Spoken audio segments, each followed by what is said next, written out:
अभिवादन स्वीकार कीजिए ब्रजेश मिश्रा का और आप देखना शुरू कर चुके हैं द डिबेट।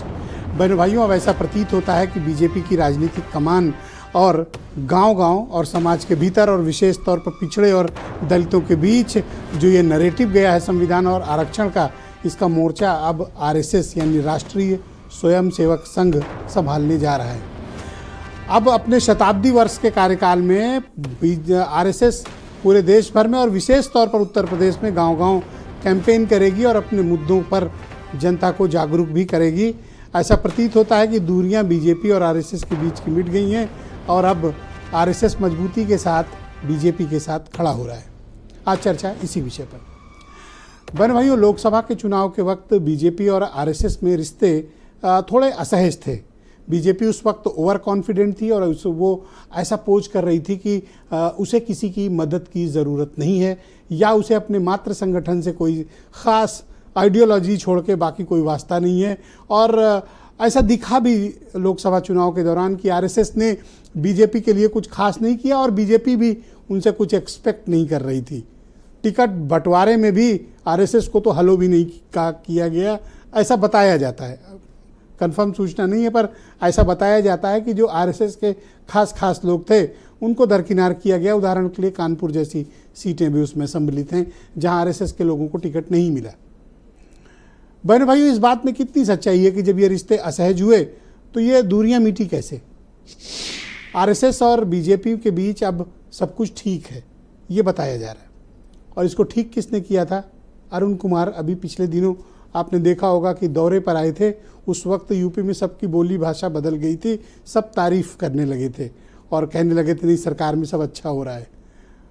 संगठन, बीजेपी, सरकार और आरएसएस के बीच का जो ये ट्रायंगल था, इसकी कील कांटे दुरुस्त करने के लिए आए थे अरुण कुमार। अब जब वो गए हैं तो पीछे से बैकअप वर्क भी शुरू हुआ है। अभी 13 तारीख से यानी परसों से सुनील अंबेकर आ रहे हैं 3 दिन के प्रवास पर लखनऊ, और वो अवध प्रांत और पूर्वी प्रांत के तमाम अपने कार्यकर्ताओं और पदाधिकारियों के साथ बैठक करेंगे और गांव-गांव ये संदेश देने की कोशिश आरएसएस करेगा कि वो संविधान के विरोध में नहीं है, वो जातीय जनगणना के विरोध में नहीं है और वो दलितों और पिछड़ों के हक पे की बात करते हैं। और फिर उनका राष्ट्रवाद तो उनके साथ चलता है। इन मुद्दों पर गांव-गांव और विशेष तौर पर दलितों की बस्तियों में, पिछड़ों के इलाकों में जाने की पूरी योजना है। इस योजना में बीजेपी के लोगों को उतना इन्वॉल्व नहीं किया जाएगा जितना आरएसएस का कैडर खुद मोबिलाइज होगा। अगर आरएसएस का कैडर आरक्षण और संविधान पर अपनी स्थिति गांव-गांव में, बस्तियों में, दलितों और पिछड़ों के बीच स्पष्ट करेगा कि वो चाहते हैं ऐसा कि हो, वो आरक्षण के खिलाफ नहीं है, वो जातीय जनगणना के खिलाफ नहीं है। अभी आपने आरएसएस के प्रमुख मोहन भागवत के भी स्टेटमेंट्स पिछले दिनों सुने और देखे हैं जहां वो आरक्षण और जातिगत जनगणना की वकालत कर रहे हैं। ये अचानक से परिवर्तन आरएसएस के भीतर क्यों आया और इसका बीजेपी को कितना लाभ है और ये रिश्तों में तल्खियां क्यों आई थी? ऐसा क्या परिस्थिति का निर्माण हो गया था कि बीजेपी और आरएसएस में एक दूरी बन गई थी? नतीजा जो चुनाव हुए और विशेष तौर पर उत्तर प्रदेश, यहाँ तो बड़ी करारी शिकस्त का सामना करना पड़ा। तो क्या अब उस नैरेटिव को बदलने के लिए, उसमें परिवर्तन लाने के लिए और जनता के बीच जो संदेश देने की कोशिश है विशेष तौर पर दलितों और पिछड़ों के लिए, क्या आरएसएस उसमें बीजेपी की कोई सहायता, मदद कर पाएगी? या फिर जो नैरेटिव हावी है उस नैरेटिव का नुकसान बीजेपी को हो चुका है? नैरेटिव क्या है? नैरेटिव यह है कि उत्तर प्रदेश में दलितों और पिछड़ों के प्रति बीजेपी की कोई बहुत विशेष रुचि नहीं है। ये एक नैरेटिव साल भर से चल रहा है और परिणाम में आपने देखा कि पार्लियामेंट्री इलेक्शंस में क्या हुआ। और तमाम कोशिशों के बावजूद बीजेपी इस नैरेटिव को चेंज नहीं कर पा रही है। एक संदेश है जो चला गया है और चुनाव के बाद उसमें कैटालिसिस की भूमिका निभा रहा है ये 69,000 शिक्षक भर्ती वाला मसला। एक संदेश जा रहा है जनता के बीच, तो क्या इस संदेश को तोड़ने का काम आरएसएस कर पाएगी? और ये जो दूरियां मिटी हैं, कारण क्या हैं? और आरएसएस की मदद बीजेपी के लिए राजनीतिक रूप से कितनी फायदेमंद होगी, आज हमारी चर्चा इसी विषय पर होने जा रही। मैं चाहता हूं कि आप कुछ स्टेटमेंट सुन लें, फिर आज की डिबेट को हम आगे बढ़ाएंगे। संघ और बीजेपी की बात आपने कहा, ये डर और भय को जैसे एक दिख रहे हैं, अंदर में बहुत झगड़े हैं, आपस में जबरदस्त मतभेद नहीं, आपस में मनभेद है इनका। अभी केवल दबाव और डर के कारण इस नाते डर कर एक हो गए। संघ एक सांस्कृतिक संगठन है जो देश के परम वैभव के लिए, देश के सर्वांगीण विकास के लिए, सांस्कृतिक मूल्यों की रक्षा के लिए, संस्कृति और संस्कारों के लिए काम करता है। संघ गैर राजनीतिक संगठन है और वो सांस्कृतिक आधार पर ही काम करता है। आरएसएस अपने आप को एक सांस्कृतिक संगठन कहती है, लेकिन वो भारतीय जनता पार्टी को पूरा कंट्रोल करती है। भारतीय जनता पार्टी आरएसएस की पॉलिटिकल विंग है। ऑलराइट, आज की परिचर्चा को हम प्रारंभ करते हैं। बीजेपी के प्रवक्ता हीरो वाजपेयी मेरे साथ इस कार्यक्रम में मौजूद हैं। कर्नल शरद शरण मेरे साथ कार्यक्रम का हिस्सा हैं। समाजवादी पार्टी के प्रवक्ता हैं। प्रियंका गुप्ता उत्तर प्रदेश में कांग्रेस कमेटी की प्रवक्ता हैं। ब्रजेश शुक्ला यूपी के बहुत ही जाने माने राजनीतिक मामलों के पत्रकार हैं। और डॉक्टर शैलेंद्र शर्मा उर्फ अटल भी हमारे साथ इस कार्यक्रम में थोड़ी देर में जुड़ने वाले हैं। और वीरेंद्र सिंह जी हमारे स्टेट हेड। आप सभी का स्वागत और धन्यवाद इस कार्यक्रम में मेरे साथ सम्मिलित होने के लिए। हीरो वाजपेयी जी, कार्यक्रम की शुरुआत आपसे। और तो आपको ज़रूरत पड़ी गई आरएसएस की, और बिना उनके आपका कोई काम बनता नहीं है, तो अब फाइनली अब आप सजदा करने को तैयार हैं। देखिए, मुझे लगता है ये सब मीडिया रिपोर्ट्स है, इसके अलावा इसमें कोई सच्चाई नहीं है। और विश्व का सबसे बड़ा सांस्कृतिक संगठन है जो राष्ट्रवाद, देश को विकास के लिए, देश को ऊंचाइयों पे ले जाने के लिए सक्रिय है लगातार, और उसके बारे में इस तरह की तमाम खबरें मीडिया रिपोर्ट से आती रहती हैं। मुझे लगता है संघ को जो जानने वाले लोग हैं वो संघ को अच्छी तरह समझते हैं, और जो संघ को नहीं समझ पाए वही इस तरह की बातें करते हैं। मुझे लगता है विश्व में एक सबसे बड़ा संगठन है जिसकी इतनी योजनाएं चल रही हैं जो समाज के अनेक वर्गों को प्रभावित करने, लाभान्वित करने के लिए चल रही। मुझे लगता है उसके बारे में इस तरह की चर्चा करना, कहना भारतीय जनता पार्टी ने पहले अलग हो गई थी अब साथ हो गई, मुझे लगता है सब मिथ्या है और तथ्यों से परे बात है। इसके अतिरिक्त और इसमें कुछ नहीं। आपने अभी एक शब्द इस्तेमाल किया कि आप समझ नहीं पाए आरएसएस को या इस मसले को। समझ तो आप भी नहीं पाए थे, वरना ये स्टेटमेंट बीजेपी क्यों देती कि हमें आरएसएस की मदद की ज़रूरत नहीं है। ये मेरा थोड़ी स्टेटमेंट है, आपकी पार्टी के अध्यक्ष ने दिया था। इसको भी बहुत अलग तरह से कहा गया। जो सवाल का जवाब था, उन्होंने पूछा क्या कि आप, तो उन्होंने कहा भारतीय जनता पार्टी एक बहुत बड़ी पार्टी हो चुकी है, जिस बात पर आप बात कर रहे हैं वैसी बात कतई नहीं थी। तो अभी आप आरएसएस अगर गांव-गांव जाकर ये संविधान के मामले पे, आरक्षण के मामले में, जातिगत जनगणना के प्रकरण पर अगर जागरूकता फैला रही है, तो आपको कोई एतराज है? नहीं, क्या एतराज हो सकता है? राष्ट्रवादी संगठन है, सबसे बड़ा सांस्कृतिक संगठन है। लोगों को सही बताने के लिए, सही दिशा में अपने भारतवासियों को जागृत करने के लिए यदि अपने राष्ट्र में लगा है तो उसमें बुराई क्या है? अच्छा है, तो लोगों को समझना चाहिए। मुझे लगता है एक सांस्कृतिक संगठन जब बेहतरीन बात करेगा तो लोगों को ज्यादा बेहतर समझ। राजनीति में लपेट के बातचीत होती, जैसे कह रहे थे आरक्षण खत्म हो जाएगा, और आज वही राजकुमार ने क्या कहा है वो भी लोग जान रहे हैं कि आरक्षण की एक समय सीमा तय होनी चाहिए। तो तमाम चीजें हैं, वो बदलते रहते हैं लोग अपने बयान पर। मुझे जो खूबियां आपको आरएसएस में अभी दिखाई दे रही हैं, पे चल रहा है उसी पर लगातार चलता रहेगा। वाजपेयी जी, जो खूबियां आपको लग रही कि हाँ ठीक है आरएसएस बढ़िया कर रहा है, जा रहा है, चुनावों के दौरान वो लोग क्यों नहीं निकले थे फिर? देखिए, इसमें भी मैं आपको बता दूं, तमाम चीजें ऐसी हैं जो मीडिया द्वारा जनरेट की गई है। इतना बड़ा व्यापक संगठन यदि नहीं लगता है कहीं, ऐसा नहीं है। तमाम स्वयं से, उसी से आए स्वयंसेवक आदरणीय मोदी जी प्रधानमंत्री हैं, उसी से आए स्वयंसेवक स्वर्गीय अटल बिहारी वाजपेयी देश के प्रधानमंत्री थे। तो ये कहना कि आरएसएस के स्वयंसेवक नहीं लगे थे, मुझे लगता है ये तथ्यों को झुटलाना, अपनी आंख मीचकर बयान जारी करने जैसा है। नहीं, मैं तो सिंपली पूछ रहा हूँ। आज कुछ आप तनाव में मुझे दिख रहे हैं। मैं तो केवल ये पूछ रहा हूँ कि जो काम आरएसएस अब करने जा रही है वो काम उस वक्त कर लेते जब आपका युद्ध था, मैदान था, आपका चुनाव था। इतनी सी तो बात है। ब्रजेश जी तनाव में तमाम वो लोग हैं जिनको लग रहा है कि ये जो निकलने जा रहे हैं, ये जो काम कर रहे हैं, बीजेपी की शक्ति बढ़ रही है, तो उससे लोग तनाव में हैं।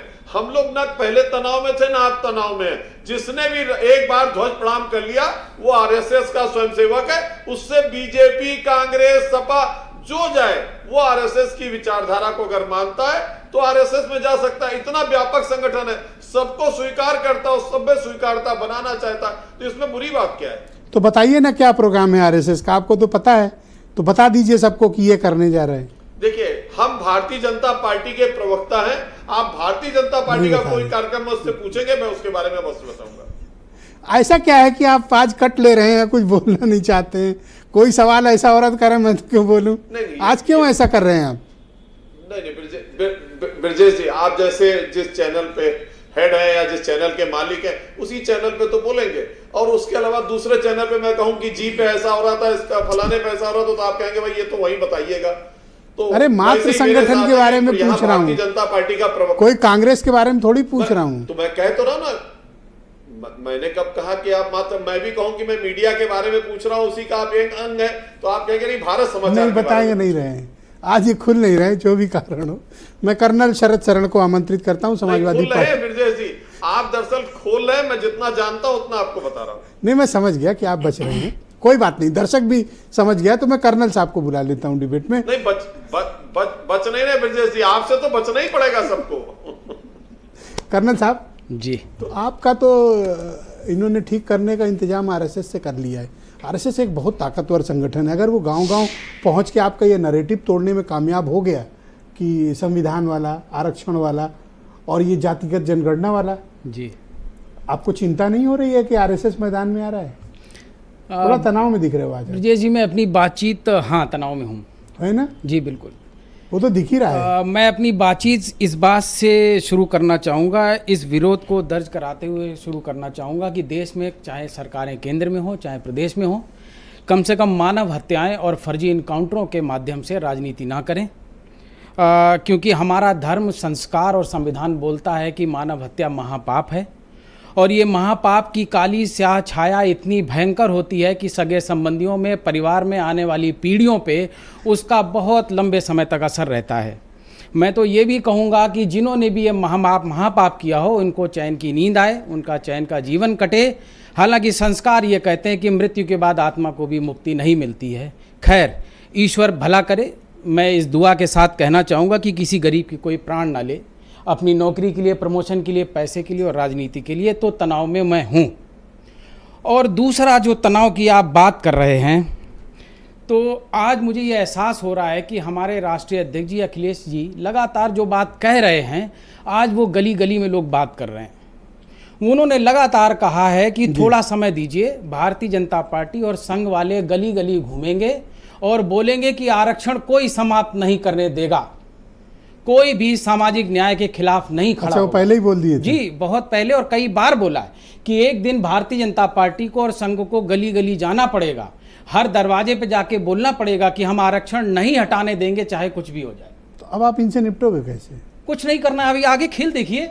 अभी आएगा पे कमीशन, अभी आएगा कास्ट सेंसस, अभी आएगा OROP, अभी आएगा ओल्ड पेंशन स्कीम, अभी अग्निवीर मतलब इनकी योजना गलतियों वापस पर जाएगी, घात लगाकर बैठे अभी हो। वापस जाएगी अग्निवीर। अभी आप देखते जाइए, ये जो अकेले बोले, लोकसभा में बोला था ना, एक अकेला सब पर भारी, वो अमिताभ बच्चन वाला सीन चलना बंद हो गया लोकसभा में। 3 महीने हो गए।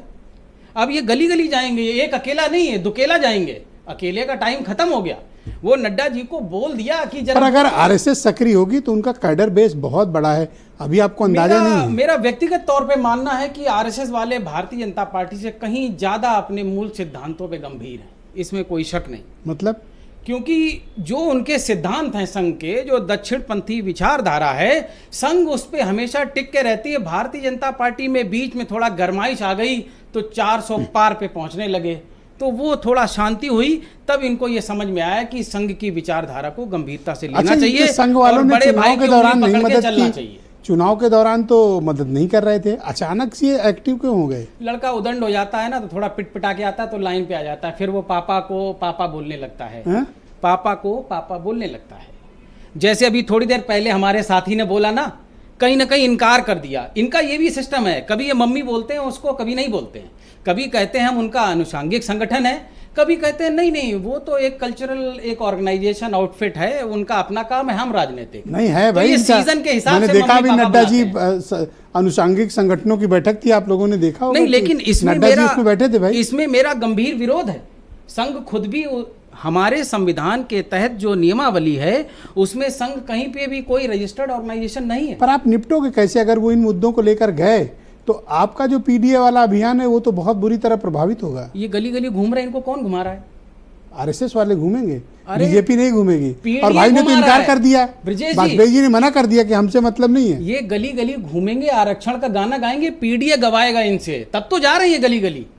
पीडीए इनको दरवाजे पे बुलाएगा, इनसे पूछेगा कि हाँ भाई अग्निवीर का क्या करने वाले हो? आपको पीडीए चढ़ गया दिमाग में, आपको अंदाजा नहीं कि वो क्या तैयारी मैं एक किए गंभीर हुए हैं। बात आपसे कहना चाहता हूँ। हमारे देश को आज़ाद हुए 7-8 दशक हुए।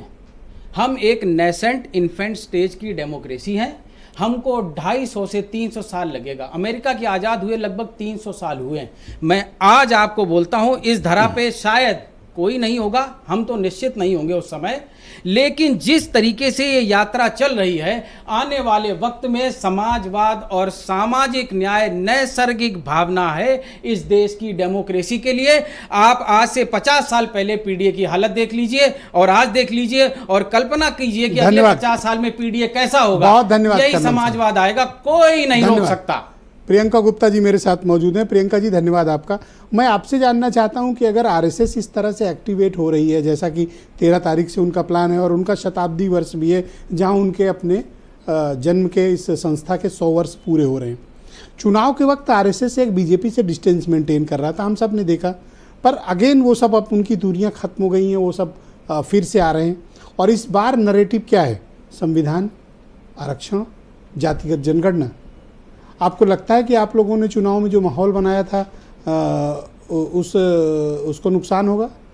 देखिए, हमें लगता है कि हमने एक चुनौती तैयार की है भारतीय जनता पार्टी के समक्ष। चुनौती क्या है? चुनौती ये है कि हम संविधान को बचाने की बात करते हैं और ये भारतीय जनता पार्टी, जो आरएसएस कहते हैं आप, आरएसएस में जो इनके सर संचालक हैं सुदर्शन जी, उन्होंने अपने साक्षात्कार में स्पेशली ये मेंशन किया कि वो चाहते हैं कि संविधान को स्क्रैप बड़ी कर पुरानी दिया बात जाए। है। अरे तो मूल भावना तो वही है इनकी। विचारधारा हम वही अपनी है। मूल भावना से चेंज नहीं हो सकते तो ये क्या चेंज हो जाएंगे? आप बताइए इनका क्या टेक है अगर जातिगत जनगणना की बात करें? कराना इसका चाहते हैं वो, समर्थन उनको करें? कोई मतलब बुराई नहीं है। नहीं तो कौन नहीं कराना चाहता? फिर ये बता दें, भारतीय जनता पार्टी के प्रवक्ता बैठे वो बता दें कि वो नहीं कराना चाहते। कौन नहीं कराना? अरे यहाँ तो मेन जनगणना रुकी हुई है मैडम, जातिगत तो छोड़ दो। सेंसस नहीं हुई, सेंसस रुका हुआ है पिछले 2 सालों नहीं से। नहीं, आपको स्थिति क्लियर करनी पड़ेगी। आप 21 बताइए में कि होना था ना? संविधान में अभी 24 कंप्लीट हो रहा है। नहीं, आपको ये क्लियर करना पड़ेगा कि आप 69,000 शिक्षक भर्ती पर चुप क्यों बैठे हुए हैं। 69,000 शिक्षक भर्ती आज फिर, जब से हाई कोर्ट ने निर्णय लिया, आज फिर सुप्रीम कोर्ट में चैलेंज हो गया। वो बच्चे आज भी बरसात में भीग रहे हैं, वो उन बच्चों को उनका हक नहीं दिया गया। तो भारतीय जनता पार्टी उस पर अपना स्टैंड क्लियर करे, आरएसएस उस पर अपना स्टैंड क्लियर करे। आप बताइए कि आरएसएस कैसे उस पर तो जाएगी? वो ये कह सकते हैं ना कि जो सुप्रीम कोर्ट तय करेगा वो करेंगे। नहीं, सुप्रीम कोर्ट जो तय करेगा वो तय करेंगे, लेकिन आप ये तो बताइए कि किसने हक मारा है। उस अधिकारी का नाम बताइए जिसने इस घोटाले को अंजाम दिया है, उसकी जाति बताइए। आप तो जाति बड़े शौक से बताते हैं ना संसद में खड़े होकर कि ये फलां जाति के हैं, ये फलां जाति के हैं। आप बताइए कौन अधिकारी जो इस घोटाले में शामिल है, सामने लाइए। इस देश के कौन है जो आरक्षण का विरोधी है? तो समस्या ये है कि आरक्षण पर आप बात नहीं करेंगे, आप बात नहीं करेंगे। अब तो आरक्षण के और संविधान इन सब के लिए बड़ा प्रेम का संदेश लेके जा रहे हैं दलित बस्तियों में, पिछड़ों के देखिए, क्षेत्रों में, अभी जिसको लेकर भाई तनाव में है। नहीं, देखिए, तनाव में कोई नहीं है। तनाव में तो अब ठीक है। भारतीय जनता पार्टी आ चुकी है। इसीलिए देखिए हरियाणा में जो है पूरी तरह से उन्होंने सरकारें खत्म कर ली अपनी। ये हालत खुद ही देखिए, भंग कर ली। ये डर, हालत देखिए, डर भंग है। तो कर ली। मतलब इतना डर हो गया भारतीय जनता पार्टी को कि भारतीय जनता पार्टी को इलेक्शन से पहले ही सरकार खत्म करनी पड़ी। पर आपके पास कोई फार्मूला है? अभी मैं आपके अध्यक्ष जी का भी बयान सुन रहा था, पर कोई फार्मूला नहीं है आपके पास। अगर आरएसएस एक्टिवेट ग्राउंड पे हुई तो यूपी में पॉलिटिकल माहौल बदलने में उन्हें ज्यादा समय नहीं लगेगा। देखिए, वाकई में अगर बात की जाए तो जमीन पर और ग्राउंड पर जो माहौल बदलने की जरूरत है, वो जरूरत है कि किस तरह से लोगों को रोजगार दिया जाए, किस तरह से किसानों को उनकी फसल का दुगना दाम दिया जाए, किस तरह महिलाओं को सुरक्षा दी जाए। उन मुद्दों पर कौन बात करेगा?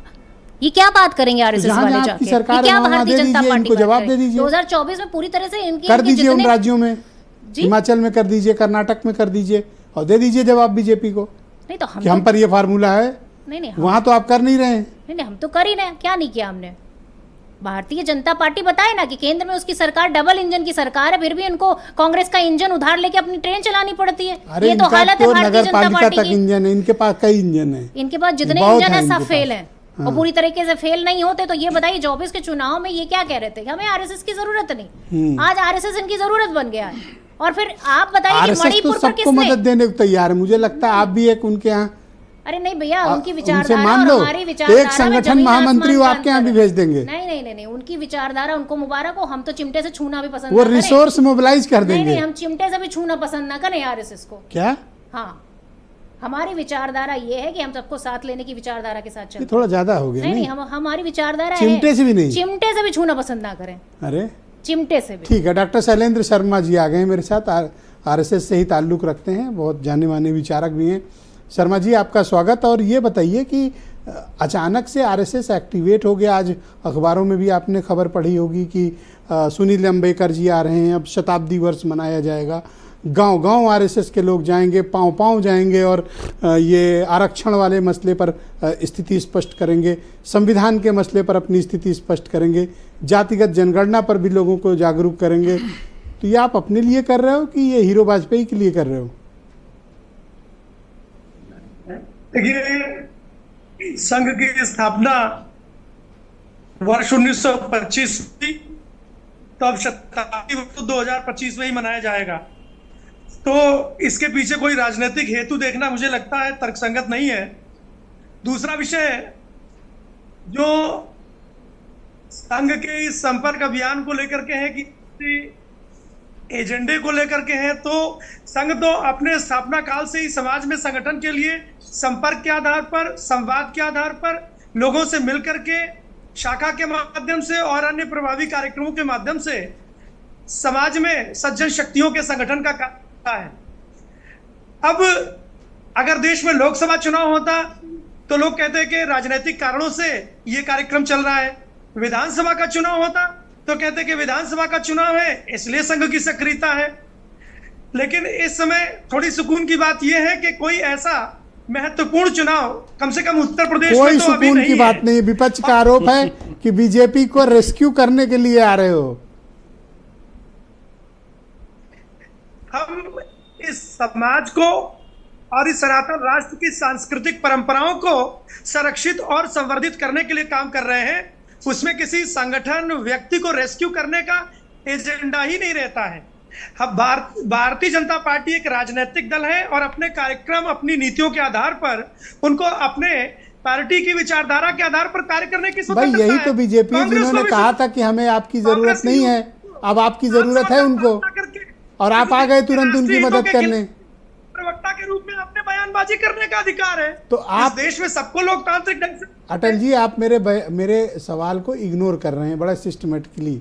मैं ये कह रहा हूं कि भाई उनको एहसास हो गया। ब्रजेश जी, तो आपको इग्नोर किया जा सकता है ना आपके प्रश्न को इग्नोर किया जा सकता है। तो आप बताओ ना मुझे कि फिर आप से कट जाएगा। तो आप बताओ ना मुझे कि फिर इनको तो जरूरत नहीं थी, आपकी चुनाव के टाइम कह रहे थे, अभी है? नहीं, संघ का कार्यक्रम मैं कह रहा हूं ना, संघ के शताब्दी वर्ष के संबंध में जो कार्यक्रम केंद्र से तय होंगे पूरे देश में एक साथ लागू होंगे। कहीं चुनाव हो तो ठीक है, कहीं चुनाव ना हो तो ठीक है, समाज को तो संगठित करना ही है। तो किन के बीच जाओगे? दलितों के बीच जाओगे, पिछड़ों के बीच, या सबके बीच जाओगे? हम सबके बीच में जाते हैं। हम समाज का इस प्रकार का वर्गीकरण करने का तो कार्य नहीं करता संघ कि हम दलितों के मध्य या पिछड़ों के मार्ग, ये वर्गीकरण करने का काम तो यहाँ पर बैठे हुए हमारे जो संघ को नित्य सुबह शाम जो लोग आप शब्द कहने का, अपप्रचारित करने का, दुष्प्रचारित करने का, अभी जो बहन जी बात कह रही थी, ये तो उनके हिस्से हमने छोड़ रखा है। हमें तो सारा समाज संगठित करना है। ये बताओ, ये समरसता भोज क्या चीज है? फिर ये समरसता भोज क्या चीज है? अगर आप कह रहे हो आप सबके बीच जा रहे हो, तो ये समरसता भोज क्या है? आप क्यों ये किसी को बताना चाहते हो कि हम आपके साथ खाना खा रहे हैं? ये अब इस सोसाइटी में इस तरह के दकियानूसी चीजें बंद होनी चाहिए। नहीं, ये दकियानूसी चीजें नहीं है ब्रजेश जी। जब गीता में भगवान कृष्ण ने कहा यदा यदा ही धर्मस्य ग्लानिर्भवति भारत धर्म संस्थापनार्थाय संभवामि युगे युगे, तो कहने का अर्थ ये है कि जब जब समाज को विभाजित करने वाले समाज को तोड़ने वाली शक्तियां सक्रिय होंगी, तब समाज को संगठित करने के लिए संघ भी अपने कार्य के माध्यम से, अपने अभियान के माध्यम से समाज को, मैं देखो एक सुझाव देना चाहता हूँ, सवाल के विपरीत मैं एक सुझाव देना चाहता हूँ। आप राजनीतिक हितों के नाते इनके निहित स्वार्थों के लिए ये पूरा समाज खंड खंड हो जाए, लेकिन संघ ये हो देगा। अटल जी, मैं एक सवाल नहीं बल्कि एक सुझाव, और आपको ही नहीं मैं सबको ही सुझाव देना चाहता हूँ कि भाई आप दलितों के घर खाना खाने किस लिए जाते हो? क्या है वहाँ कि आप उनके यहाँ खाना खाने जाते हो? बेहतर तो ये हो कि आप उनको अपने घर में बुलाइए, अपनी डाइनिंग टेबल पे बिठाइए और खिलाइए। आप उनके घर में घुसकर खाना खाने क्यों जा रहे हो? आप अपने घर बुलाओ ना उनको, सपरिवार उनकी दावत करो, बुलाओ। सही कहा, सही यही होना चाहिए। अरे मंदिर धुलते हैं तो नहीं, आप बीच में ना बोलो सर। हाँ ब्रजेश जी, वर्धा के संघ शिविर में जब महात्मा गांधी जी उस शिविर में आए थे तो उन्हें पता चला कि पड़ोस में जो भोजन कर रहा था वो दलित स्वयंसेवक था, जो भोजन परस रहा था वो किसी अन्य बिरादरी का था। तो उन्होंने कहा कि ये समाज में जब इतनी अस्पृश्यता और इतनी छुआछूत और इतना भेदभाव है, संघ के शिविर में मुझे सामाजिक समरसता का ये दृश्य देखने को मिला है। ये लगता है एक राजनीतिक एजेंडे बना करके मीडिया की दृष्टि है कि आपको लगता है कि कोई किसी दलित के यहाँ जा रहा है, कोई किसी पिछड़े के यहाँ जा रहा है। संघ की दृष्टि में ऐसा कुछ नहीं है। तो ये समरसता भोज क्या है सर? फिर आप स्वीकार करो ना कि हाँ उनके यहाँ खाना खाएंगे। हम देखिए, हम अपने स्वयंसेवक के यहाँ, अपने समाज के बंधु के यहाँ भोजन करेंगे। हम किसी दलित, पिछड़े, पीडीए, यूडीए के आधार पर किसी का हम वर्गीकरण करके हम भोजन करने या संपर्क करने ये किसको चिढ़ा रहे हो सर? पीडीए और यूडीए कहकर सर किसी को चिढ़ा रहे हैं आप सर? तय करके नहीं, आप किसी को चिढ़ा रहे हैं सर? क्या दलित क्या जा रहे हैं? आप किसी को चिढ़ा रहे हैं पीडीए कह के, पीडीए यूडीए कह के आप किसी को चिढ़ा रहे हैं? पीडीए कह के हम किसी को नहीं चिढ़ा रहे हैं। तो यूडीए क्या होता है? पीडीए कह के ये लोग इस देश के संविधान प्रस्तावना को चिढ़ा रहे हैं। प्रस्तावना जब सामाजिक पूरी बात आने दो सर। जाति, मत, वर्ग, धर्म, मजहब के संप्रदाय के ऊपर बात करती है, तब समाज को विभाजित करने का ये घोषणा पत्र पीडीए है। हम इसका विरोध करते हैं। सत्संग हो रहा है यहाँ तो इन्होंने किया है। ओके, कौन यहाँ पे विपक्ष वाले सर? जी, विपक्ष वाले कर रहे हैं ना ऐसा? ये भारतीय जनता पार्टी। नहीं मैडम, बीच में ना बोलिए आप। विपक्ष की बात नहीं है, ये बिल्कुल पूरे समाज में और सारी मीडिया में स्पष्ट है कि यहां से लेकर के अमेरिका तक इस देश को तोड़ने के लिए कौन कौन लोग लगे हैं और कौन कौन लोग षड्यंत्र करते हैं। इसीलिए आपको ये चिमटे से नहीं छूना चाहती है, और कोई बात नहीं है।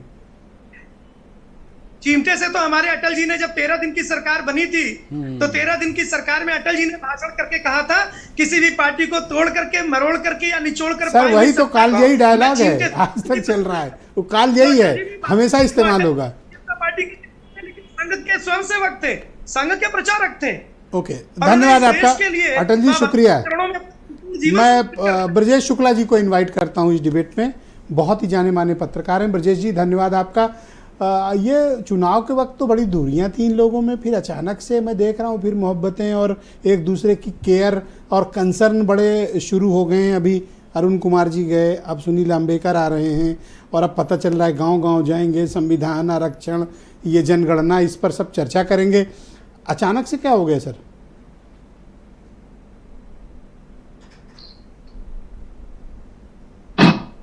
ब्रजेश जी आप सुन पा रहे हैं मुझे? ब्रजेश शुक्ला जी मेरी आवाज़ आ रही है? ओके, मेरी आवाज़ उन तक नहीं पहुंच रही है, हम उनको वापस कनेक्ट करने की कोशिश करेंगे।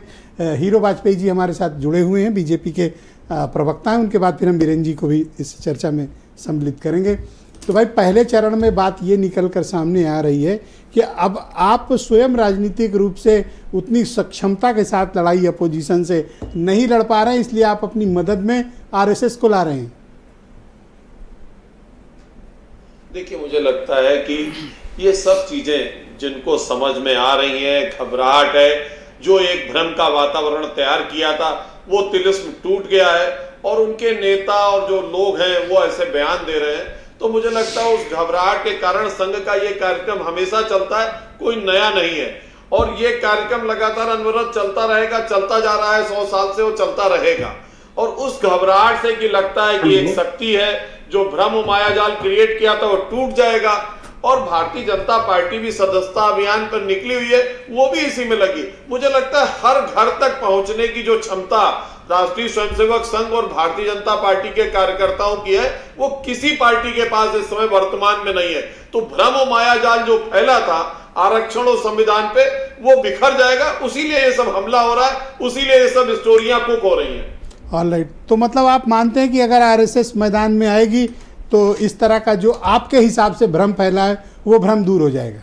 मायाजाल ना सर, प्लीज सर, आप बीच में नहीं। बिल्कुल बिल्कुल, आरएसएस तो एक राष्ट्रवादी संगठन है। जो भ्रम का वातावरण समाज में फैला उसको हटाना है, लोगों को एक साथ करना है, जोड़ना है समाज को। तो सर ये न्यूरे ऊंट चराने वाली प्रणाली क्यों? आप खुलकर छाती ठोक कर कहिए हाँ हमारे मात्र संगठन है, हम उनकी सहायता ले रहे हैं या वो जा रहे हैं, इसको क्यों आप सर एवॉइड कर रहे हो? अगर कोई आपके लिए मेहनत कर रहा है एक्नॉलेज करो। ब्रजेश जी, आप भी जानते हैं मात्र संगठन है और हम उसकी एक राजनीतिक इकाई है। इसको बार बार मुझे लगता है जो और पैनल में लोग बैठे क्या नहीं जान रहे, क्या समाज के लोग नहीं जानते क्या? मैडम प्लीज, क्या इस देश में लोग नहीं जानते क्या? इस पार्टी की जो आज अगुवाई कर रहा है और राष्ट्रीय स्वयंसेवक संघ का स्वयंसेवक है, क्या लोग नहीं जानते क्या? जो पहले भारतीय जनता पार्टी के प्रधानमंत्री स्वर्गीय अटल बिहारी वाजपेयी रहे, वो स्वयंसेवक थे, क्या नहीं जानते क्या? हमारे यहाँ जो महामंत्री संगठन है, पूरे संगठन को चलाते हैं, वो आरएसएस से आते, क्या लोग नहीं जानते क्या? मुझे लगता है बच्चा बच्चा इस देश में जानता है। नहीं, मैं नहीं जान रहा था, आज आपने मेरी आंखें खोली, मैं तो आपका शुक्रिया अदा करूंगा। आप ही को जनवाने के लिए मैंने इतनी बात कही, नहीं तो मैं शायद ना कहता इतना। ऑलराइट, ब्रजेश शुक्ला जी आ गए हैं, मैं चाहता हूं कि वो भी इसमें कुछ कंट्रीब्यूट करें। ब्रजेश जी, मेरी आवाज़ आ रही है आपको? आज बारिश बहुत है ना, तो थोड़ा सा कनेक्टिविटी का इशू। ब्रजेश जी आवाज़ आ रही है? ओके, उन तक मैं पहुंच नहीं। आपकी आवाज़ आ रही है? हाँ। अरे भाई, मैं ब्रजेश जी ये तो बताइए कि ये चुनाव के वक्त तो बड़ी दूरियां थी, एक दूसरे को देख नहीं रहे थे बीजेपी आरएसएस वाले। इन दिनों मैंने देखा कि जब से अरुण कुमार जी आए, अब उसके बाद से माहौल बदला हुआ है। अब पता चल रहा है कि ये लोग गांव-गांव जाएंगे, संविधान, आरक्षण और जातिगत जनगणना बताएंगे। इतनी मोहब्बतें अचानक सर? ब्रजेश जी, मेरी आवाज आ रही है? परफेक्ट आ रही है सर, आप बोलें। आपको मेरी आवाज मिल रही है? परफेक्ट मिल रही है, आप बोलिए प्लीज। ब्रजेश जी, संघ के साथ एक बड़ी वो रही है, मैंने पूरे राजनीतिक परिस्थिति में स्वतंत्रता के बाद जी जितना संघ पर चर्चा हुई है राजनीति में, उतनी कभी नहीं हुई किसी भी उस संगठन में। अब पहले जी ये था कि चुनाव में बीजेपी को ये लगा कि वो जो उसका रथ जो है बिना संघ के भी चल सकता है, जबकि हमें याद है, आपको भी याद होगा जी, कि जब बाकायदे चुनाव चलने लगते थे तो हम लोग एक खबर जरूर लिखते थे, वो परंपरा थी कि संघ भी मैदान में उतरा, तो वो चलता था। अब इस बार बीजेपी तो ये वाकई में उतरता था या फिर आप लोग लिख देते थे? 400 जरूर आएंगी। अब इसका ये जो धोखा हुआ है, अब एक प्लान बनाया है इन्होंने, बीजेपी ने जी और संघ परिवार ने, ये बाकायदे पूरी योजना बना करके ये भीमराव अंबेडकर के चुनाव हरवाने से लेकर के समाजवादी पार्टी के जो आरक्षण पर उन्होंने कर दिया था पदोन्नत में, ये सारा चिट्ठा जा रहा है, गांव गांव ले जाने की तैयारी चल रही है। कितना सफल होंगे कितना नहीं है होंगे, ये लोग मैदान में कूदने जा रहे हैं, क्योंकि ये लोग मानते हैं कि ये जो फैलाई गई बात उसका भी असर हुआ है जी। तो अब बीजेपी पूरी तरह संघ के उसमें चली गई है। अभी तक ये था कि साहब किसी की जरूरत नहीं है, मैं ही अकेले हूं, मेरी ताकत इतनी ज्यादा है, इतने सदस्य हैं, इतना विशाल संगठन है, दुनिया का सबसे बड़ा संगठन है। अब जो है संघे शरणम गच्छामि की जो भावना है वो पैदा हुई है बीजेपी में, और आपको इसके परिणाम दिखेंगे। तो इनको समझ में आ गया ना कि बिना संघ के ये लड़ नहीं पाएंगे।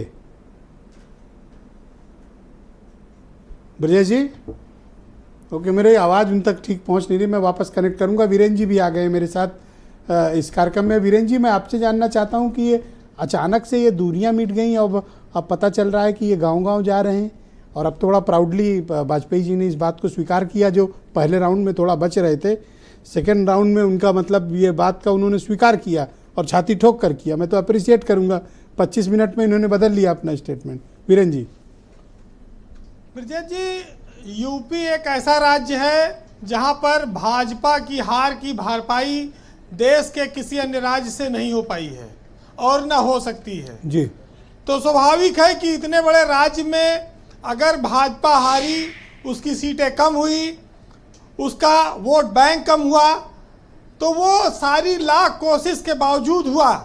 तो ऐसे में स्वाभाविक है कि अब संघ के अलावा उसके पास और कोई चारा नहीं है कि वो सक्रिय होकर उनकी मदद करे जी। इसकी पूर्ति सिर्फ एक ही रास्ते से हो सकती है, जब संघ पूरी तरह सक्रिय हो तब भाजपा पुराने समय में वापस आ सकती है। वैसे संघ के लिए कहा जाता है कि संघ के 3 काम, बैठक, भोजन और विश्राम। तो ये विश्राम का समय था, कुछ दिन विश्राम ले लिया, बैठक भोजन हो गया था, अब नए सिरे से काम चालू हुआ है। अभी आपने देखा होगा पिछले दिनों एक समन्वय बैठक हुई और उसके बाद से उत्तर प्रदेश में आयोगों और निगमों में राजनीतिक नियुक्तियां शुरू हो गई हैं। ये क्यों हुई? ये संघ की ही देन है और इससे कार्यकर्ताओं को समायोजन मिल रहा है और उनके अंदर एक नया उत्साह पहले भरा जा रहा है कि पहले कार्यकर्ता का कुछ पेट भर दो तब उसको काम पे दौड़ाओ। तो ये एक लाल बत्ती बांटने का जो सिस्टम शुरू हुआ है, आप उसको मान लीजिए कि संघ एक्टिव है जी और वो उस पर काम कर रहा है। वैसे हर कोई जानता है कि संघ भाजपा की एक रीढ़ है और उससे अलग होकर बीजेपी कभी अकेले दौड़ नहीं पाई। उसने एक प्रयोग किया था लेकिन उस प्रयोग में वो असफल रहे, खासतौर से यूपी में। तो उनको फिर से अब उसी सहारे की जरूरत है और सहारा देने के लिए वो हरदम तैयार भी हैं। देखिए, सोशल मीडिया की सबसे बड़ी फोर्स तो भाजपा के पास है। डिजिटली वो हर घर में पहुंचते हैं, उनके पास सारे संसाधन हैं, पूरे देश के नेता हैं। फिर भी बीजेपी यूपी में पिछड़ गई, हार गई। तो स्वाभाविक है कि अब और क्या करें जिससे वो उन चीज़ों पर वापस आए। तो संघ ही एक बचता है। तो संघ की पहुंच, वो तो अपने आप को एक सांस्कृतिक और राष्ट्रवादी संगठन कहता है। इनके जो कार्यकर्ता या स्वयंसेवक हैं ये चमक दमक से दूर रहते हैं, लाइमलाइट से इनका मतलब नहीं है, चुपचाप अपना काम करते हैं, कुर्ता धोती वाले लोग हैं।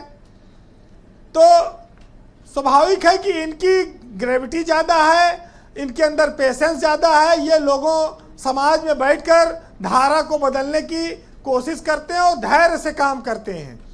तो इनके पास तो देखिए, भाजपा के पास एक निःशुल्क व्यवस्था है, उसका उपयोग इन्होंने लोकसभा चुनाव नहीं किया। तो ये फिर अपोजिशन वाले कैसे हैंडल करेंगे फिर अगर आरएसएस ग्राउंड पर आया तो? देखिए, आरएसएस तो बहुत सालों से रहा है, बीजेपी हमेशा सत्ता में नहीं रही। लेकिन जब 2014 में मोदी सत्ता में आए तो उसमें संघ का बहुत बड़ा योगदान रहा और पिछले 2 चुनावों में रहा। 10 साल बीजेपी ने राज किया। 2024 में बीजेपी ने कहा कि अब हमें संघ की उतनी जरूरत नहीं है, हम अकेले भी चल सकते हैं बिना सहारे के। अब फिर यूपी में, और योगी आदित्यनाथ को लोग कहते हैं कि उनको संघ का पूरा आशीर्वाद प्राप्त है, तो उनके साथ भी उनकी वजह उन्होंने भी अपनी चर्चाएं की और उत्तर प्रदेश में फिर एक नए सिरे से चीज़ें शुरू हुई। लेकिन मैं तो ये मानता हूं और अपने यहाँ कहा जाता है कि अगर लोग आपको केवल ज़रूरत पर याद करते हैं तो इसका बुरा कभी नहीं मानना चाहिए, क्योंकि मोमबत्ती की याद तभी आती है जब अंधेरा होता है। तो इसलिए जब ज़रूरत जिसकी पड़ती है उसको याद किया जाता है।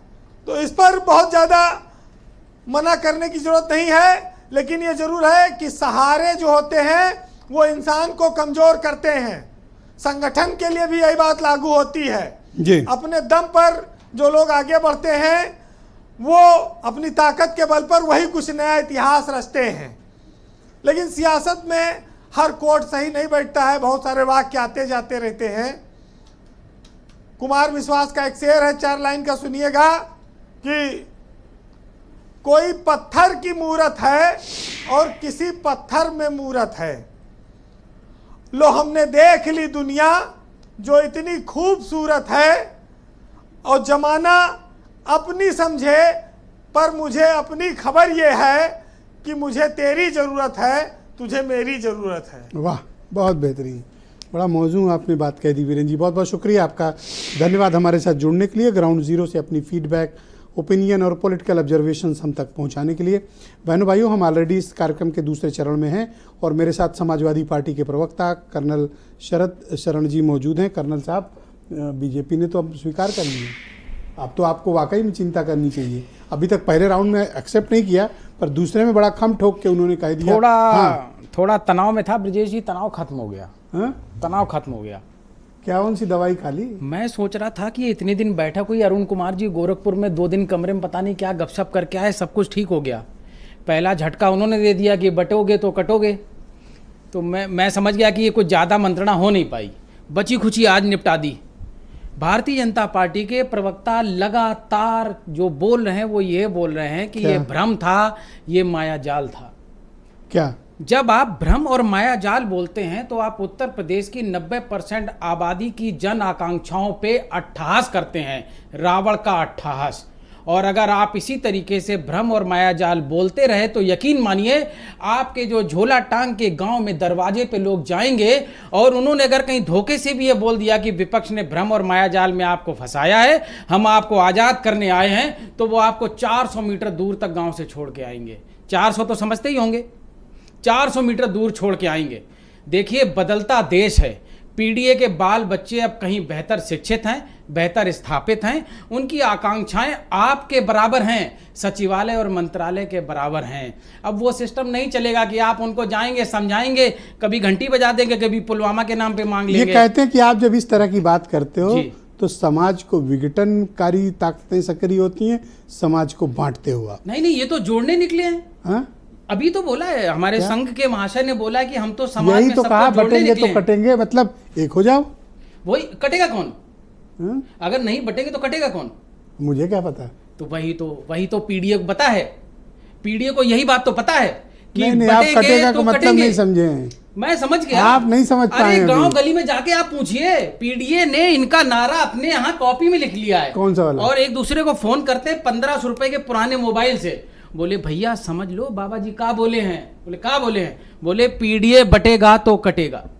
नहीं, पीडीए नहीं बोला उन्होंने। अरे हमने तो समझ लिया ना, हम तो पीडीए समाज के हैं, हम तो अपने हिसाब से हमने अवलोकन कर लिया उसका, तो हम समझ गए कि ये बांटने के लिए गांव-गांव आने वाले हैं। ये फिर भ्रम और माया जाल लेकर आ गए। बिल्कुल धार्मिक और छद्म राष्ट्रवाद का चोला ओढ़ के गांव-गांव गली मत जाना, मेरा आपसे बहुत सही सलाह है। हालांकि राजनीतिक मान्यता में हम दक्षिण पंथियों को सलाह नहीं देते, लेकिन आज आपको सलाह दे रहे हैं, जब आप पीडीए के पास जाएं तैयारी के साथ जाएं। लेकिन अगर उन्होंने और छद्म राष्ट्रवादी सुनिए भावना ना, लेकर एक सवाल, अगर आरक्षण पर स्थिति उन्होंने क्लियर कर दी जी, संविधान पर कर दी, जातीय जनगणना पर कर दी, तो आपके सभी मुद्दे तो ध्वस्त हो जाएंगे, जिसका जिक्र अभी शैलेंद्र शर्मा जी भी कर रहे थे। मैं आपको क्या कह रहा हूं, जातीय जनगणना की घोषणा होने वाली है दिल्ली से ब्रजेश जी, अग्निवीर वापस होने वाली है, मैं आपको बता रहा हूं। अरे आप विपक्ष में हो कि सरकार में हो? आप कैसी बात कर रहे हो? मैं पीडीए हूं। आपको कौन बता रहा है? मैं पीडीए हूं, ये मेरा दम है, ये मेरी संख्या बल है, ये मेरा ताकत बल है कि दिल्ली में कोई भी सरकार आएगी हम उससे वो कराएंगे जो हम चाहते हैं। दम है जी, अब हम वो कराएंगे दिल्ली की सरकारों से जो हम चाहते हैं, जो ये चाहते हैं। उसका समय चला गया। इन्होंने बोला था ना कि दौर बदलेगा। आप विपक्ष में हो, आप ऐसी भाषा बोल रहे हो, अपोजिशन में रह गए। पीडीए हूं, पीडीए हो तो क्या किसी का गला दबाओगे? पीडीए का नेतृत्व कर रहे हैं, हम हैं कौन? हमारे पीछे जो पीडीए खड़ा उसकी वजह से हम हैं, हमारी सांसें वो उस वजह तो से आरएसएस ठीक कर देगी। अभी है। आरएसएस ठीक करने पहुंच रही गाँव। हाँ जाएंगे ये लोग, माफी मांगेंगे, जाके गली गली माफी मांगेंगे। बोला हम तो अयोध्या में आपको चमक धमक दिखाते रहे, आपकी नाली गली भूल गए। अरे पीडीए छोड़िए, पहले तो इनको अपने कार्यकर्ताओं से माफी मांगनी चाहिए। और मैं तो कह रहा हूँ बाबा जी को विधायकों से माफी मांगनी चाहिए। 3-3 महीने बाद विधायकों को मुलाकात का टाइम देते हैं और इनके कार्यकर्ताओं का विधानसभाओं में कोई काम नहीं क्या होता। करेंगे रोज रोज मिलके विधायक? संवेदना फोटो खिंचाएंगे? क्यों रोज मिले मुख्यमंत्री? अरे विधायक अगर बेचारा काम नहीं कोई कर रहा, अधिकारी तो डीएम से मिल ले, पूरा उत्तर डीएम प्रदेश से मिल ले, पूरा उत्तर प्रदेश ब्यूरोक्रेट चला रहे, वो लोग रोने जाते हैं बाबा जी के पास कि बाबा जी डीएम एसपी सुन नहीं रहे। आपके पास तो नहीं आते हैं? नहीं, हम तो उनके विचारों के लिए संवेदना रखते हैं कि भारतीय जनता पार्टी अपने समाजवादी पार्टी की सरकार में किसी नेता की जरूरत नहीं होती, कार्यकर्ता स्वयं सक्षम, सब मुख्यमंत्री जी, सब डीएम एसपी के पास जाते हैं, अधिकार के साथ अपने मूल संविधान के दिए हुए अधिकारों के प्रति पीडीए जागृत है। धन्यवाद और बिल्कुल बहुत शुक्रिया काम कराता आपका। है। प्रियंका जी मुझे बताइए, अब तो ये स्वीकारोक्ति हो गई कि आरएसएस अब निकल रहा है और वो लोग गांव-गांव जाएंगे। आपकी पार्टी के पास कोई रणनीति है? आप लोग ये चुनाव अभी 6 विधायक एमपी जीत कर आए, आप लोगों ने कोई रणनीति बनाई कि कैसे बीजेपी से हैंडल करना है या आने वाले समय के चुनाव कैसे लड़ने? देखिए, आने वाले समय में चुनाव जो लड़ेंगे वो कांग्रेस अपने कैडर पे लड़ेगी, भारतीय जनता पार्टी की तरह नहीं। ना आरएसएस का कोई व्यक्ति है, ना भारतीय जनता पार्टी के किसी व्यक्ति को टिकट मिल रहा है। बाहर से जाइए, आपको आराम से उधार के प्रत्याशी आ जाएंगे आपके यहाँ भी। अरे सुनिए तो बात सुनिए, ये भारतीय जनता पार्टी नहीं है कि 40-40 कैंडिडेट जो है ना वो उठा लिए जो दूसरी पार्टियों से आए हुए हैं, फिर परिवारवाद भी नहीं देखा। विनिंग फार्मूला कहते हैं मैडम इसको। नहीं, आप देखिए, ये विनिंग फार्मूला नहीं है, ये फार्मूला अब खत्म हो चुका है, ये विलुप्त होने वाली पार्टी है। जैसे डायनासोर खत्म हो गया था, वैसे ये पार्टी भी अब खत्म होने वाली है। ढूंढेंगे लोग, कहाँ है भारतीय जनता पार्टी? ऐसी बातें कर रहे हैं 243 वालों को। और आपको मैं बता दूं 99 है आपके पास। आप सुनिए, ये संघ जो है ना अपनी इमेज बचाने के लिए काम करने के लिए उतरा हुआ है। ऐसा नहीं है कि इनको बुलाया गया है इमेज बचाने के लिए कि कहीं विलुप्त होती पार्टी के साथ वो भी विलुप्त ना हो जाए। अरे 100 साल से खड़ा संगठन है मैडम, तभी अब 100 साल से नहीं, अब जो उसको समझ में आ रहा है वो इनको तो समझ में आ गई बात। नहीं, अब जो आप भी समझिए 100 साल से खड़ा है, स्थिति है ना वो 100 साल से पूरी गई 100 साल से खड़ा संगठन है। 100 साल में जो नहीं हुआ वो काम भारतीय जनता पार्टी अब कर रही है। आप पूछे ना भारतीय जनता पार्टी कांग्रेस की कोई तैयारी विजुअली नहीं दिख रही यूपी में। देखिए, कांग्रेस पूरी तरीके से तैयार है। समानता की बात अगर करती है कांग्रेस, तो कांग्रेस तैयार खड़ी हुई है। नौकरियों पर बात करती है, रोजगार पे बात करती है, महिला सुरक्षा पे बात करती है कि किस तरह से किसानों की आय दुगनी करनी है। हर तरह से जनता के लिए पूरी तरीके से खड़ी हुई है। तभी जाके एक मोची की दुकान पे आदरणीय राहुल गांधी जी बैठ जाते हैं उसका हाल जानने के लिए। पूरी ये भी तो दिखावेबाजी है। अगर आप जाइए उनके अपने घर बुलाओ ना, उनको अपने घर भी बुलाया। आप बताइए, सब्जी वाले को अपने घर नहीं बुलाया क्या? उसके आंसू से राहुल गांधी जी की शर्त भाई ये खाना खाने किसी घर मत जाओ, ये गलत बात है। ये नीचा दिखाने वाली बात है। बुलाया, मैं हमेशा इसके खिलाफ हूँ। अपने हाथों से परस के खिलाया। हाँ, अपने घर बुलाओ, रेस्टोरेंट ले गए, वो ठीक बात। ओला ड्राइवर को रेस्टोरेंट ले गए, वहाँ खाना खिलाया। ये किसी के घर में घुस के जबरदस्ती टिफिन लेके फोटो खिंचाने के लिए मत खाओ। अभी बीजेपी के प्रवक्ता बात कर रहे थे समानता की। मैं उनसे पूछना चाहती हूँ, समानता आपके कार्यकाल में है? डबल इंजन की सरकार है, आप ओबीसी ढूंढ को घर से उठा के लाते हैं, उसका इनकाउंटर कर देते हैं, तब आपको समानता नहीं दिखती। तब आप नहीं ढूंढते हैं कि इसमें क्या जो है तथ्य जानने चाहिए, या कानूनी प्रक्रिया होनी चाहिए, या सिर्फ और सिर्फ पुलिस जो है पूरी तरीके से अपने आप लिए हुए। धन्यवाद मैडम, बहुत शुक्रिया आपका। संघ बहुत बदल गई है, अब तो सरसंघ चालक भी पीडीए से बनाएंगे। ये सर दो गेस्ट हमारे पास अभी शेष हैं। ब्रजेश जी, आप मुझे सुन पा रहे हैं? ब्रजेश शुक्ला जी, पता नहीं आज ब्रजेश जी तक मेरी आवाज नहीं पहुंच रही, आज कुछ टेक्निकल खामी भी है लग रहा है। भाई शैलेंद्र जी, ये तो कह रहे हैं तो आप अपनी इज्जत बचाने के लिए कर रहे हो, इनसे लड़ने के लिए थोड़ी ना। ब्रजेश जी गोस्वामी तुलसीदास जी ने लिखा है, जाको प्रभु दारुण दुख दीना, वाकी मत्ती पहले हर लीना। अभी जिस प्रकार की भाषा, जिस प्रकार की शब्दावली और जिस प्रकार के दम्भ, अहंकार, दर्प, घमंड का परिचय समाजवादी पार्टी और उसके बाद में कांग्रेस की प्रवक्ता दे रही थी, डर लग रहा है आपके राउंड नहीं बोले थे। अपना तो ये परिवर्तन है, अपना तो ये देखिए परिवर्तन आप। संघ के 100 वर्षों के स्थापना काल में 3 बार प्रतिबंध लगाने का कार्य केंद्र की सरकारों ने किया, लेकिन उसके बाद भी संघ का कार्य निरंतर बढ़ता चला गया। संघ कोई ऐसा संगठन तो है नहीं जिसकी स्थापना एलन ऑक्टेवियन ह्यूम ने किए हो, जो कि एक अंग्रेज हो और जिसकी विरासत लेकर के इस देश में लोग इस देश की आजादी की लड़ाई का दावा ठोकते हो। मुझे समझ दीजिए, बिल्कुल 3 बार के बाद 52 काफी नाराज हैं सर आप विपक्ष से। 52 साल झंडा नहीं फहराया। राष्ट्रवाद बताता हूँ आपको मैं आपका। सर आप आज कुछ नाराज हैं विपक्ष से। में जन सेवा के कार्य करने का विषय हो, संघ ने कभी इस आधार पर कोई वर्गीकरण करके कार्य नहीं किया। हमारे संघ में गीत ही है, पद का अंतिम लक्ष्य नहीं है चढ़ते जाना, सब समाज को लिए साथ में आगे है बढ़ते जाना, इतना आगे जिसका कोई छोर न हो, जहां पूर्णता मर्यादा हो, बाधाओं की डोर न हो, दसों दिशाएं मिल जाती हैं उस अनंत नभ को पाना। पथ का अंतिम लक्ष्य नहीं है सिंहासन चढ़ते जाना। किसी राजनीतिक एजेंडे अटल के जी, लिए राष्ट्रीय अटल जी, संघ ये ठीक है कि आपके मन में बीजेपी के लिए प्रेम की भावना है, लेकिन बाकी विपक्ष से आप इतना नाराज क्यों रहते हैं? आप तो सबके लिए न्यूट्रल होना चाहिए। आप बीजेपी से प्रेम करते हैं, ठीक बात है, पर ये कांग्रेस और सपा वालों से गुस्सा क्यों है इतना? सर दूंगा समय, प्लीज। संघ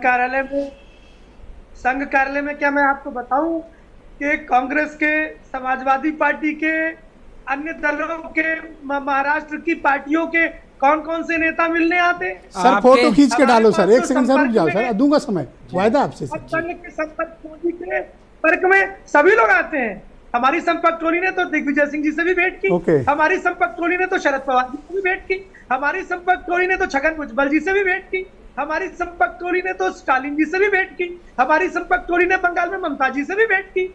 हम तो सभी से संपर्क करते हैं, और समाजवादी विचारधारा के जो भी और मूर्धन्य जो उस ब्रजेश शुक्ला जी सुन पा रहे हैं सर आप? और डॉक्टर उदय प्रताप सिंह जी, हम तो सभी से संपर्क में रहते हैं। नहीं दिखता, ये इनकी अपने दृष्टि दोष है, इसका मैं कुछ नहीं कर सकता। ऑलराइट, अब अगला 20-20 सेकंड कर्नल साहब को और वीरो वाजपेयी जी को। मेरे 5 सवाल हैं, मैं 20 सेकंड में खत्म कर दूं। 5 सवाल 20 सेकंड। कर्नल साहब हैं, इसलिए देखिए आरएसएस का रजिस्ट्रेशन कब कराएंगे, देश को जवाब दें। आप अगला सर संघ चालक पीडीए से कब बनाएंगे, देश को जवाब दें। आपके सर संघ चालक ने बोला था कि भारतीय सेना 9 महीने में फौज का सोल्जर तैयार करती है, हम 1 हफ्ते में तैयार करेंगे। उनको कब तैयार करेंगे? बीच में मत बोले कृपया, बीच में ना बोले। आप 1 हफ्ते में फौजी तैयार करके देश की सरहद पे, सीमा पे कब भेजेंगे? और 1 मिनट, उदय प्रताप जी आज भी समाजवादी हैं, आप उनको टेलीफोन करेंगे, घर जाएंगे, चाय भी पिलाएंगे। समाजवादी यही करते हैं, लेकिन विचारधारा से हम समझौता नहीं करते। और जो सबके होते हैं वो किसी दरवाजे के नहीं होते हैं। Okay alright. ब्रजेश शुक्ला जी आप सुन पा रहे हैं सर? ब्रजेश जी हम तो मिलते हैं। Okay alright. Hero Vajpayee ji, भाई ये आरोप लगा रहे हैं, कह रहे हैं कि देखिए आरएसएस की बैकिंग से ही आप खड़े हो, इसका तो आपको स्पष्टीकरण देना चाहिए। हाँ सुन रहा हूँ आपकी आवाज। हाँ तो बोलो ब्रजेश जी, आप ही बोल दो। हाँ ब्रजेश जी बोलो आप। ये फिर आरएसएस आगे कैसे मदद करेगी बीजेपी की?